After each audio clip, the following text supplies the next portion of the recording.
ကျွန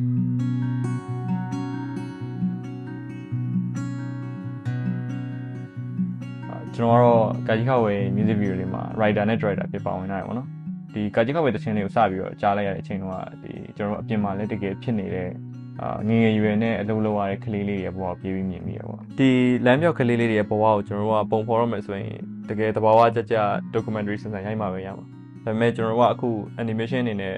ဖန်တီးမယ်ဆိုရင်ပေါ့နော်ကျွန်တော်တို့ကဒီထက်ပိုပြီးတော့စမ်းသစ်အောင်လုပ်လို့ရတယ်အဓိက idea ကတော့ကျွန်တော်တို့အပြိုင်ကဘာတွေသာရှိခဲ့မယ်ဆိုရင်ကြောင်းတက်ခြင်းနဲ့နာမည်ကလေးလေးတယောက်ကသူတကယ်လိုချင်နေတဲ့ဘဝကိုတခြားကဘာမှာမြင်လိုက်ရတယ်ဆိုရဲခံစားချက်လေးကိုအခြေခံတာပေါ့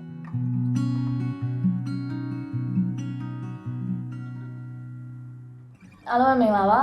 ညီမက Joyo Studio မှာ animation တွေကနေပြီးတော့တာဝန်ယူထားဖြစ်ပါတယ် animation project တစ်ခုစပြီဆိုလို့ရှိရင်အရင်ဆုံး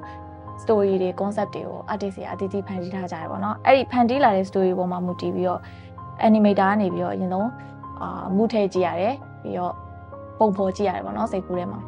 အခုကာကြီးခါဝေးမှာဆိုရင်ဖိုးလုံးကအရေးကြီးတော့ဒီကိုသာသူ့နေရာမှာသာဆိုလို့ရှိရင်ဘယ်လိုမျိုးဖြစ်မလဲဆိုတာကိုသူ့ရဲ့ခံစားချက်တွေလှုပ်ရှားမှုတွေကိုပုံဖော်ရတယ်ပေါ့နော်ကျွန်တော်ဒီ animation project လေးကိုစမလုပ်ခင်မှာဇလန်တို့တွေရိုက်တဲ့အတွေ့အကြုံရှိခဲ့ဘူးပေါ့နော် animation ကကျွန်တော်ဒီရုပ်ရှင်တွေမှာတာမန်မပြနိုင်တဲ့ perspective ကနေပြီးတော့ပြနိုင်တယ်ပို့ပြီးတော့ခံစားချက်ကိုပို့ပြီးတော့ထင်ရှားအောင်လို့ကျွန်တော်ပြနိုင်တယ်လို့ကျွန်တော်ထင်တယ်ပေါ့နော်ရုပ်ရှင်မှာကျတော့ကျွန်တော်တို့ကစက်ကောက်တွေကိုတရုပ်ဖော်ဖို့လို့ကျွန်တော်တို့မှာတရုပ်ဆောင်တွေရှိတယ်မင်းသားမင်းသမီးတွေရှိတယ်ဒါပေမဲ့ animation မှာကျတော့ဒီဇက်ကောင်တွေအားလုံးကသူတို့ကတက်ရှိတွေမဟုတ်ဘူးပါဒါရုပ်တွေတွေပါအဲ့ဒါအောင်မှကျွန်တော်တို့ animator တွေကနေပြီးတော့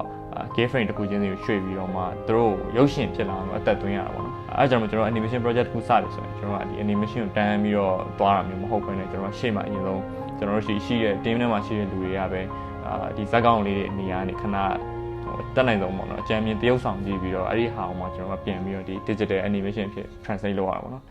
animation တွေစပြီးလေ့လာရလို့ဆိုလို့ရှိရင်ပေါ့နော်ဒီပထမဆုံးအဲ့ဘောလုံးလေးတွေကိုစပြီးတော့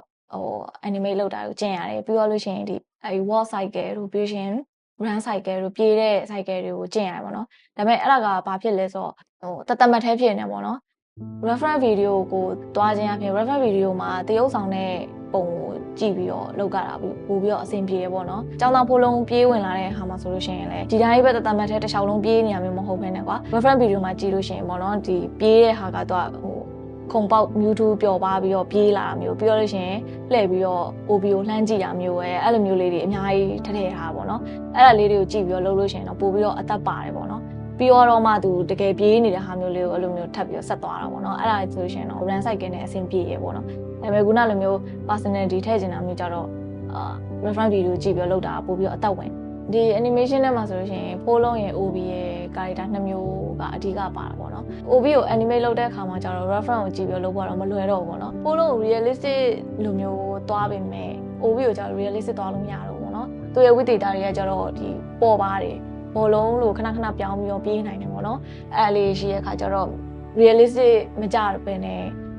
မှုပေါ်လိုက်ပြီးတော့ပဲသွားလိုက်တယ်ပေါ့နော်နောက်တစ်ခုကကျတော့ဒီចောင်းသားဖိုးလုံးနဲ့အဲ့ OB နဲ့ interaction မှာခက်ခဲတဲ့ပိုင်းလေးတော့ရှိရပေါ့နော်ဘာဖြစ်လို့လဲဆိုတော့ OB ကတော့ခုံလိုက်ပါပြီဒါပေမဲ့ចောင်းသားဖိုးလုံးကလည်းဒီဟာကို real လောက်ကမှာပေါ့နော်တက်တက်သားလေးပဲပေါ့နော်ဒီလိုလေးပဲအဲ့လိုမျိုးလေးပဲလုပ်ပြီးတော့ပြီးရင်ဒီဘက်ရောက်သွားမှာပဲဆိုတော့တတိနေတဲ့ပုံစံမျိုးပေါ့နော် OB နဲ့ចောင်းသားဖိုးလုံးနဲ့ဒီ communication ကောင်းတယ်ဆိုတဲ့ပုံစံမျိုးလေးကိုထည့်ထားပါတော့။ကျောင်းသားဘုံတော့လူတိုင်းလေးပဲဆိုတော့ချစ်ဖို့တော့ကောင်းတယ်ပေါ့နော်။ဒါပေမဲ့ OB ကိုကျတော့ပို့ပြီးတော့ချစ်ဖို့ကောင်းအောင်ဒီလက်ကလေးတွေဆိုရှင်လည်းဒီလိုပြေးနေလို့ရှင်တူလေးအဲ့လိုမျိုးလှုပ်ပြီးတော့အဲ့လိုမျိုးလေးထည့်ထားရပါတော့။ကျွန်တော် animation ဘိုင်းနေပြောရတဲ့အခါမှာကျွန်တော်ဒီ visual style ဖန်တီးတဲ့အပိုင်းရောက်လာတယ်ပေါ့နော်။ဒီသချင်းလေးရဲ့ visual style ရဲ့နောက်ွယ်အတိတ်ပဲကျတော့ကျွန်တော်ဒီကလေးလေးတယောက်ကလောကကြီးကိုဘယ်လိုမြင်လဲဆိုတဲ့ perspective ကနေကျွန်တော်ပြချင်တာပေါ့နော်။ကလေးတွေကျတော့သူတို့မှာညှို့လင်းချက်တွေရှိတယ်အိမ်မက်တွေရှိတဲ့အခါမှာသူတို့လောကကြီးကိုမြင်တာဘယ်လိုပြောရမလဲ colorful ဖြစ်တယ်ပေါ့နော်အယောင်စုံလင်ပြီးတော့ color တောက်လေးဖြစ်နေတဲ့ပုံစံမျိုးကိုအဓိက inspiration ယူထားတယ်ပေါ့နော် visual design ဖန်တီးတဲ့အခါမှာကျတော့ challenging ဖြစ်တာကသူ့မှာအဲ့လို formula အဲ့ technique တွေမရှိဘူးသူကအဲ့လိုမျိုးကိုယ့်ကိုစမ်းသပ်ကြည့်ရတာဗျာတခုခုပေါ်လာအောင်လို့ကိုယ့်ကိုစမ်းသပ်ပေါင်းဆက်ပြီးတော့ဖန်တီးရအောင်ပေါ့နော်အဲ့လိုခါမျိုးမှာကျွန်တော်တို့ဒီမှာဆိုရင် background လေးဆိုရင်ဒီပကြီးဆွဲထားလေးကြတော့တကယ်ပကြီးဆွဲရမျိုးရှိတယ်အဲ့လိုခါမျိုးမှာကျတော့ကျွန်တော်တို့က studio အကြီးလည်းမဟုတ်တဲ့ခါမှာလူဝင်အားနည်းနည်းနဲ့လောက်ရတဲ့အတွက်ကြောင့်မလို့ပကြီးစရာတွေပါမရှိဘူးမရှိရမျိုးကြတော့ကိုယ့်ကိုပြန်ပြီးတော့အဲ့လိုမျိုးပကြီး basic ကနေပြန်လေ့လာရတာမျိုးရှိတယ်ပေါ့နော် ပုံမှန် animation လောက်ရတာထင်တာထက်အများကြီးခက်တယ်ပေါ့နော် animation studio တွေမှာဆိုရင်လူပေါင်းများစွာရှိတယ်ပြီးတော့ဒီလူပေါင်းများစွာလုပ်နေတဲ့အပြင်ကွန်ပျူတာပေါင်းများစွာလည်းဒီပြိုင်ထဲမှာဒီ runner ချနေရမျိုးရှိတယ်ကျွန်တော်တို့ကြတော့ဒီသချင်းတစ်ပုတ်လုံးမှာဆိုရင် artist 4ယောက်ပဲပါတယ်ပေါ့နော် artist 4ယောက်ထက်နဲ့အချိန်9လလောက်ကျွန်တော်တို့အချိန်ယူပြီးတော့ဒီသချင်းတွေကိုဖန်တီးထားရပါတော့ကျွန်တော်ကလူရင်းနည်းနည်းပဲရှိတဲ့အချိန်မှာဒီ animation တစ်ခုလုပ်တော့မယ်ဆိုရင်အစပိုင်းမှာကျွန်တော်တို့မဖြစ်နိုင်ဘူးလို့တော့ထင်ရတယ်ပေါ့နော်ဒါပေမဲ့ကျွန်တော်တို့ကလည်းဒီဟာကိုလုပ်ချင်တဲ့အတွက်ကြောင့်မလို့ဟိုဖြစ်လာအောင်လို့ဘယ်လိုမျိုး